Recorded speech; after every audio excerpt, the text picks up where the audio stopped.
Les invitamos a nuestra segunda sesión. Miraremos la segunda parte de los artículos de la Ley de las SAS y esperamos que la primera sesión haya sido de su agrado. La Ley 2058 del 2008, su suscripción y pago del capital. Vamos a recordar lo que es en materia de sociedades, lo que es en capital autorizado, suscrito y pagado. Recordemos que el capital autorizado es el ideal al cual los socios quieren llegar. El capital suscrito con el cual los socios deberían pagar la ley nos da determinado tiempo y el capital pagado, como su nombre lo indica, efectivamente, los socios en el momento de su construcción tienen que entregar a la sociedad. Recuerden que habían unos porcentajes. Si bien el capital autorizado es el ideal y los socios son los que determinan esto, también nos ayuda a limitar las otras dos clases de capital, recordando que el capital suscrito debe ser o como mínimo la mitad de lo autorizado. Es decir, que si la mitad de mi capital autorizado es de 1000, nosotros sabemos que el capital suscrito es de 500. Asimismo entendemos nosotros, o recuerden ustedes, que el capital pagado debe ser una parte del capital suscrito. En nuestro mismo ejemplo, nuestro mismo capital pagado sería más o menos como 166. Capital autorizado, suscrito y pagado.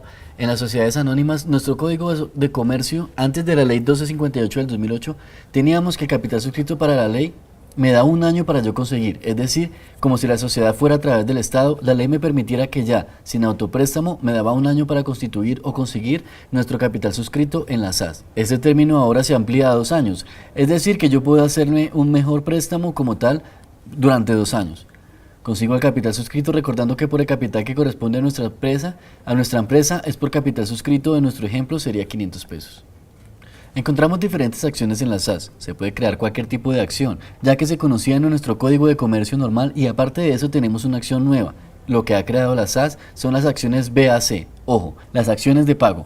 ¿Pero qué significan esas acciones de pago? Y sin ir más lejos, entendiendo el nombre propio que estamos analizando con acciones que crea la sociedad para pagar sus deudas. Es decir, que en estas 3 acciones de pago, con esas acciones de pago a un proveedor que la SAS le da, puede pagar con acciones y se convertirá en socio, o también se puede pagar a creencia la obligación. Es decir, tenemos un empleado al cual la sociedad le da dinero por sus prestaciones sociales y se le puede pagar en acciones, sin que eso desborde los límites del artículo 145, si mi memoria no me falla, del Código Sustantivo del Trabajo, el cual nos dice que si usted gana un salario mínimo aproximadamente le pueden pagar el 30% en especies, que serían acciones de pagos. Si se gana más del 50% del salario mínimo en especie, en este caso, acciones de pago. Voto singular o múltiple. Significa que en la votación normalmente debería votar en el mismo sentido. Es decir, si yo estoy votando por el señor Pedro para presidente de nuestra compañía, o para un cargo con todas las acciones, o con todos los otros que yo posea dentro de la sociedad, voto en ese mismo sentido. Es decir, si yo tengo 10 acciones, en el porcentaje de votos irían para el señor Pérez en la SAS.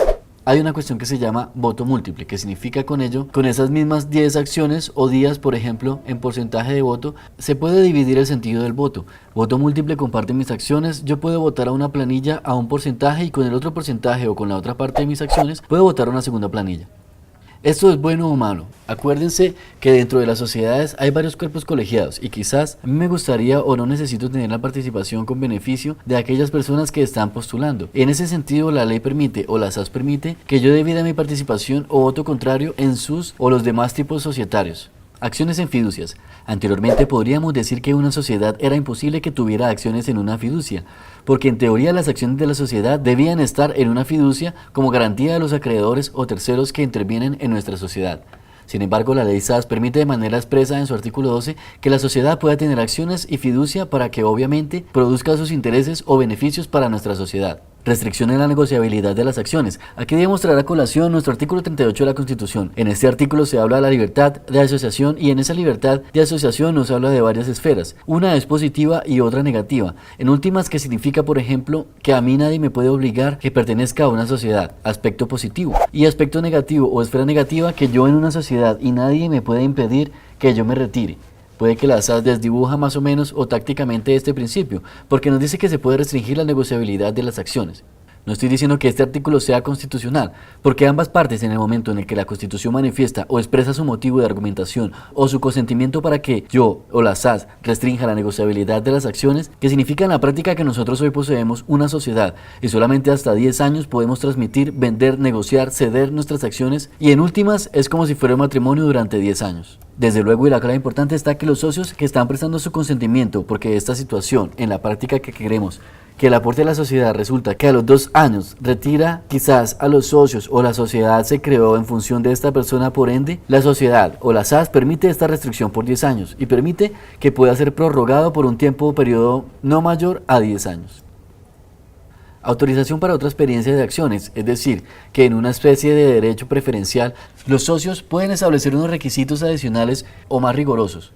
Cuando un socio quiera transferir sus acciones, quiere decir cuando las vaya a vender, en el artículo anterior vimos que estaba restringido, y aquí es restringir o establecer obviamente lo que los socios parten en el sentido de transferir sus acciones. Colocamos un requisito especial que se me ocurre, por ejemplo, si un socio quiere transmitir o vender sus acciones a los demás socios a Cartagena, por decir algo, los socios crean un artículo o una cláusula que condiciona la transmisión de esas acciones. Por ende, el artículo que sigue dice que si se viola la cláusula o si algún socio transmite sus acciones sin haber avisado a Cartagena en transmisión o en enajenación de acciones, será ineficaz, y como ustedes saben, la palabra ineficaz en derecho significa que no produce ningún resultado o consecuencia jurídica, porque se entenderá que es pleno derecho en decir que no. Igual no producen los efectos jurídicos de esta transmisión de acciones o cuando se haya violado nuestra cláusula establecida. Artículo 16. En nuestra segunda sesión, cambio de control en la sociedad accionista. Para ello tenemos que irnos al artículo 100, si no estoy mal, del Código de Comercio, en el cual se establecen desde nuestro artículo primero en nuestra SAS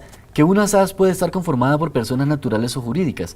Cuando hablamos de la conformación de una SAS, dijimos que podía hacerse con un solo accionista, y también puede estar conformado por personas naturales o jurídicas, es decir, que la persona jurídica o varias personas jurídicas pueden ser los socios de la SAS. Esto es lo que nos dice el artículo 16. Hay un cambio de control de acciones en ese socio que conformó la SAS, de informar a sus consorcios, de no hacerlos, perderá el 20% de sus aportes y podrá ser excluido de la sociedad.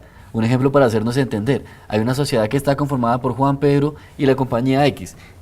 Es decir, tenemos una SAS y supongamos que la compañía X, el dueño es Mateo y conforma la SAS. No ve ningún inconveniente, pero supongamos que Juan no puede ver a Luis y supongamos que Mateo le vende su sociedad a Luis. Significa eso que ahora Luis va a ser socio de Juan y Pedro, y a través de uno de los socios, este deberá informar a sus consorcios. Es decir, nuestra empresa o compañía X deberá informar a Juan y a Pedro que un cambio en la dirección o un cambio en los propietarios de su compañía para que ellos decidan continuar o no con la compañía. De no hacerlo, da derecho a la exclusión de la sociedad, porque en nuestra SAS, la pérdida de un 20% de valor de sus aportes, o sea, sin la sociedad había entregado X millones de pesos, la sociedad perderá 200 millones por no haber cumplido con la condición o con el requisito.